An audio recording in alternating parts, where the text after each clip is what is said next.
Ladies and gentlemen, we are back for another Euro 2020 video, and this time it is the quarter-final predictions and also reacting to my round of 16 predictions, which totally went really well. Yeah, totally. How did Switzerland knock out France? I mean, I'm f***ing buzzing, but how did he do that? First things first, tell me down below in the comments, what is your predictions for the quarterfinals, and who do you think's gonna win it, and why is it England? Of course, as you can tell, I'm now back in Poland. I was in England for like 10 days, and I saw comments of one person which really annoyed me. It was like, oh wow, a 260,000 subscriber channel, I would expect better quality cameras, and I was there like, lads, don't piss me off. I was in England for 10 days, man, 10 days. We're back, we're safe and sound, and let's get stuck straight in. Okay, boys? Let's go. Yo, with the Euros, a lot of football going on, a lot of transfer news going on. You need one place to keep all tabs of your football news. That's why this video has been sponsored by OneFootball. Have you heard of it? Of course you have. It is a free-to-download app on the App Store or Google Play Store on iPhone and Android. Any country, any league, it's got you sorted. All transfer news, all football match stats, even San Marino. If you're a big San Marino fan, then you can keep up to date with them as well with all the news. So of course, I'm a Burnley fan, so that means that I can favourite Burnley, and for any new transfer news, it will pop up on my phone as a notification, and I can scroll down. So as of right now, Burnley are currently linked with Liverpool's Nat Phillips, so I will always keep up to date. The link is in the description to go and download OneFootball, and I do want to say thank you to OneFootball for sponsoring this video. Let's get into it. So let's get into the round of 16 and my reactions to my predictions for that, and let's see how wrong I am here. If I get anyone give me like stick for this, then I mean, you didn't predict Switzerland to knock out France, okay? Don't lie to me here. So out of all 8 games of the round of 16, I guessed 3 correct, which is, it's not that good, really, is it? I doubt anyone's got 8 out of 8, but maybe 6 out of 8 if you're really feeling it. Tell me how good did you guys do with your predictions, but I did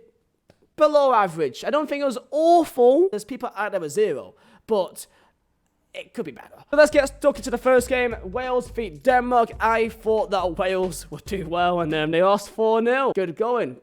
Good going, lad. Oh yeah, Wales lost 4-0. I mean, yeah, things happen, you know, things happen. Wales didn't deserve to win. People say, yeah, but the entire stadium was full of Danish fans, which, I mean, you're not wrong. No Welsh fans could even go to the game, which is really unfortunate. Even with that, they weren't that good to begin with. I mean, Bale had a big chance, and if he put that away, then maybe it'd be a different game, but he didn't, and he lost 4-0. So I got that one wrong. Sorry, lads. And then there was Italy versus Austria, which is a game which a lot of people, including me, thought it'd be like a pretty comfortable 2-0 win, maybe even 3-0 win, and I mean, it was closer than what we thought it would be. Arnautovic put them 1-0 up, which everyone just thought, this is, okay, here we go, and it was offside, and again, fine margins. If that was onside, you never know. I'll be honest, man, before, like, the round of 16, I thought the Euros was pretty dead. It was like, you know, and there was no main real big shockers, and there was not many big, like, banging game. But Jesus Christ, hasn't it now turned up now? So Italy knocked out Austria. Of course, like most people, I thought Italy would win, and they did. So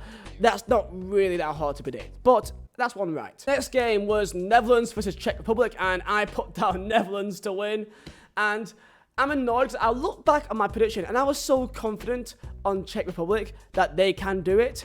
I was there saying, I think they can do it, they can do it, but I'm going Netherlands only because they won all their games in the groups. Yeah, but they won all their games in groups, they're in good confidence, right? I don't know why I said that. I don't know why I just didn't go with my gut, because my gut was that Czech was a very good team, an organised team. Alan went through on goal to make it 1-0. If he made that 1-0, it could be a different game. Like, literally, this entire tournament has been such fine margins. This entire thing could have been completely different. So yeah, fair play to Czech Republic. And because I live on the border of Czech Republic as well, I pretty much live right there. Like, I live here and in Poland at the same time. I'm buzzing because that's gonna be a banging night out. So yeah, I got that one wrong. I'm not really upset about it. Fair play. Then next up, Belgium versus Portugal. The main real 50-50 game, other than maybe Germany and England. And Belgium beat Portugal. I put Portugal to win. I thought that Portugal really, I think they deserved to win, personally. I think Portugal really, they had the better chances, and it just wasn't meant to be. And I don't think I'm wrong. No one can really have a go at anyone for getting most of these wrong, because on a different game, on a different day, it could have been different, right? So I put Portugal to go through. Belgium beat them 1-0, fair play. But Belgium, they weren't that impressive to me. They weren't that impressive. They were a bit I don't know, a bit too negative at times in my opinion. So apparently De Bruyne could also be injured. And also, Eden Hazard may not be there as well, I've heard. So, that's huge for them. Next game, here we go. Croatia beat Spain. And what a day this was. Like, this is probably the best day of international football I've ever seen. You cannot better this. So, Croatia beat Spain. I predicted Spain to go through, and I thought that Croatia could have. And my gut feeling was Croatia. And I went against it, and I said Spain. And fortunately, it went in my favor, but that was such a good game. Such a good game. The own goal and the comeback and next time scenes, and Marat even scored. Like, honestly, every single thing that could have happened in a football game, it happened in that game. Yeah, both teams very shaky at the back. That's one thing to say. Very shaky at the back, but a great game to watch. And then there's the big one. France versus Switzerland.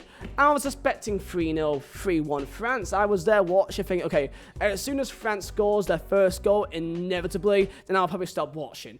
That was honestly what I was thinking. I think like most people thought that as well. I just cannot believe that they went 3-1 up, because France were really poor in that first half especially. And then they had an amazing 10, 15 minutes that they just absolutely dominated and were just taking the piss really. And then they somehow still bottled it. 89th minute, they're not even dropping deep. Like, they're that confident that they're better that they literally just got caught out and they got counted on when they're 3-2 up in the 90th minute almost. Like, that's a bit arrogant, really, and I don't blame them, but it ended up going against them, and I cannot believe that Mbappe did not score a single goal this entire tournament. It's really unfortunate, and of course, they lost on pens. Of course, like every single person in the world thought that France will win, because France should win. And I said that if France do not win and they get knocked out, then it's an absolute catastrophe. And that is for me the biggest upset, in my opinion, in recent international football history. Like, their team is so good on every level, and even their second team is probably better than most other countries' main teams, that if they don't somehow beat Switzerland, which Switzerland aren't a bad side, and fair play, they did amazing. Xhaka was unreal, fair play to them, but like, that is very bad. And people may say, yeah, but Iceland v England that's probably more of an upset, which I get why you say that, yeah. However, England were playing Smalling and Danny Rose and Jack Wilshere and Sturridge and like Gary Cahill. Like, it wasn't really like that good of a team, really, you think about it, compared to France. It's incredible. It is absolutely incredible. And yeah, I mean, I got that wrong, like everyone. And then it's the last day, England versus Germany. Thank God for this. Thank God. Thank God for this. Of course, I put England to win. Of course, what else am I going to do? I put England to win because I said since day one that I think England can beat anyone other than Portugal or France. If we face Portugal or France, then I would say that we will lose. Anyone else is fair game. And they're both knocked out. So as long as England's in it, I'm backing us to win the entire thing. So we're facing Ukraine next. You'll see my prediction. I wonder what it is. But we beat Germany. And honestly, I think that, again, if Muller scored that chance, that one-on-one, be a different story.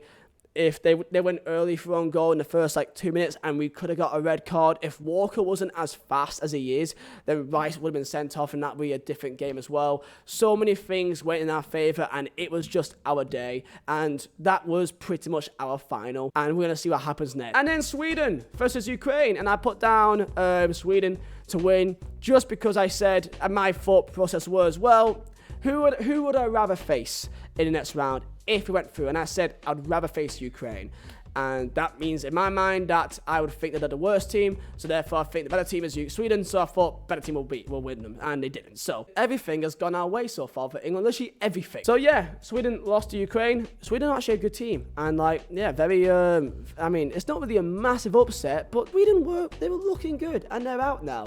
And it is what it is. It is what it is, man. Ukraine, fair play, lad. So that is my reactions. I got 3 out of the 8 correct. I got Italy, and I got England, and I got Spain correct. It's below average, but I got the main one in that thing. That's what I care about. So I don't care really that much about that. Let's get into my predictions for the quarter-finals, right? Because there's now shocks that's been involved. A lot of shocks, really. There's been more shockers than non-shocks, I guess. Am I going to think there'll be 1 or 2 more upsets here?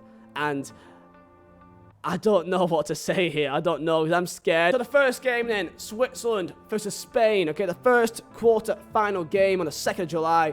And this is going to be interesting because Spain, again, they've not impressed me that much really so far. Like, yes, they beat Slovakia 5-0, and to be fair, that was like a pretty good performance. A weird looking Spain side of a bunch of players that you don't really think, yeah, they're a big player, like Sarabia and Oyarzabal and Morata and Ferran Torres, and they're not the big name players yet. Like, they can do something, but they're not it yet, and it's really hard to judge. And then there's Switzerland, who they knocked out France. They knocked out France, and if they can beat France, they could beat anyone. However, both teams here, they went extra time, so you can't say that, oh, one team's knack and one team's up, because they both went as far in the tournament. They both played their games on the same day, and I don't know why, but I'm back in Switzerland. I'm back in Switzerland. I really want to back, but I'm thinking maybe not. Maybe it's not meant to be. I believe that Xhaka cannot play next game. I don't know if he's injured or suspended, but I believe he can't play, which is a big loss for them. Though. Going my gut here, I'm going for a bit of a shock here. I think Switzerland will be in a semi-final. Now, to be fair, I did say in the group stages that I thought they'll top the group. I thought Switzerland would be top of the group with Italy. I got laughed at, and now. Maybe I had the right idea that they are actually a good team on their day. So I'm back in Switzerland here. I don't know why. I just feel like beat France, the biggest high you could possibly ever have. I'm sticking with it. Switzerland in the semi-finals. Next game being a big one. Italy versus Belgium. And this is going to be a bit of a hard one because De Bruyne, I believe, can't play, and I believe also Eden Hazard cannot play as well. I believe it's Eden Hazard. That is big, and Belgium, I mean, they did do well defensively enough, you know, against Portugal. Like Vermaelen was very good. Vertonghen and Alderweireld, very good at times as well. Like, they didn't have many big, obvious chances. They were really, you know, they resorted to long shots and crosses in the box, really. But this is against an Italy side that have been really, at this point, faultless. Other than one corner goal in extra time, they've been absolutely faultless this tournament. They're really the best you could possibly do. They've been, as of right now, the team of the tournament, and they're in great momentum. They've won every game so far. So, like, if you want to go with pure, like, form here, Italy's the team. And if Belgium's missing De Bruyne and Hazard, that's big losses, but Carrasco's really good as well. They've got good players that can play there. You know what? Because I put Italy to be knocked out early on, I don't know why, but I just feel like that's going to bite me in the arse, and they're going to make it to the semi-finals. I'm going for Italy here, okay? I annoyed a lot of Italians here, and I'm going to go back on my word and say that, you know what? I was wrong, okay? It takes a man to understand when they were wrong, and fair play. And then it's a final two, which we're going to go with Czech Republic versus Denmark. A lot of people would not expect this to be a quarter-final, and fair play to both sides. I mean, Denmark, they started off losing to Finland under extreme circumstances, and they became everyone's second team. So much, like, power, there's so much momentum now behind Denmark. Yes, they lost to Belgium, and, you know, they went through second place by beating, you know, Russia. Against Wales, yes, they won 4-0, but was that scoreline kind to them as well? Maybe not. Wales were very poor that game. You can make cases for either side, and really, you would potentially say that the favourite in this game is Denmark. You would say that. God, I don't know what to say for this one, man. Because I live next to Czech Republic, I've got to back them. I don't know why. Like, Czech Republic, they just know. They always do decent in the Euros. They just do. But so can Denmark. I don't know, bro. I don't know. It's tough. For this game, I'm going to go with... I can see this going to pens. I'm back in Czech Republic. I am. But then Peter Schmeichel. Oh, no. I don't know. I'm going Czech Republic here. I don't know why. Probably because I live here almost. But I'm going for them. And then it comes down to... I can't believe I'm saying it, but... Ukraine versus England. England's in a quarter-final. And France isn't, Portugal isn't, Germany isn't. We're still in it, and we have got such a good opportunity to be in the final.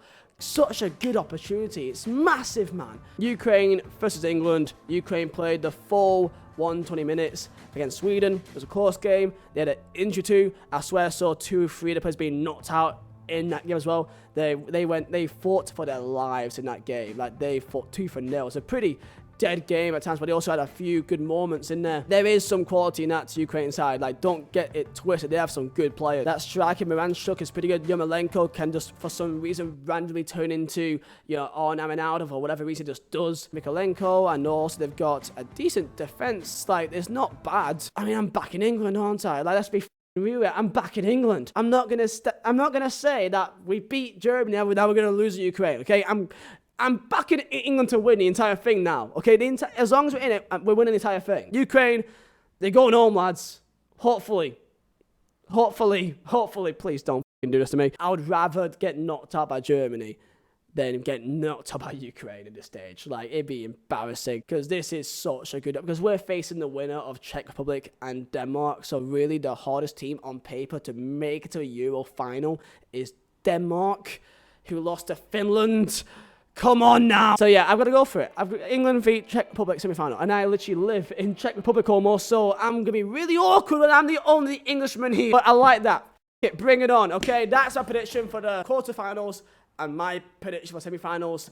That's what I'm going for here. Give me your predictions down below in the comments. Smash a like. Let's hit 2,000 likes here, and also subscribe if you're new. I'm ready for it. Let's go. I'm ready for it, lad. Oh, just don't get knocked about Ukraine. Jesus Christ. If we, like, I'd rather get knocked about Germany and just not give me hope here, please. It's coming up. Go! It's meant to be. Thank you for watching. My name is Vizeh. I'll see you next time.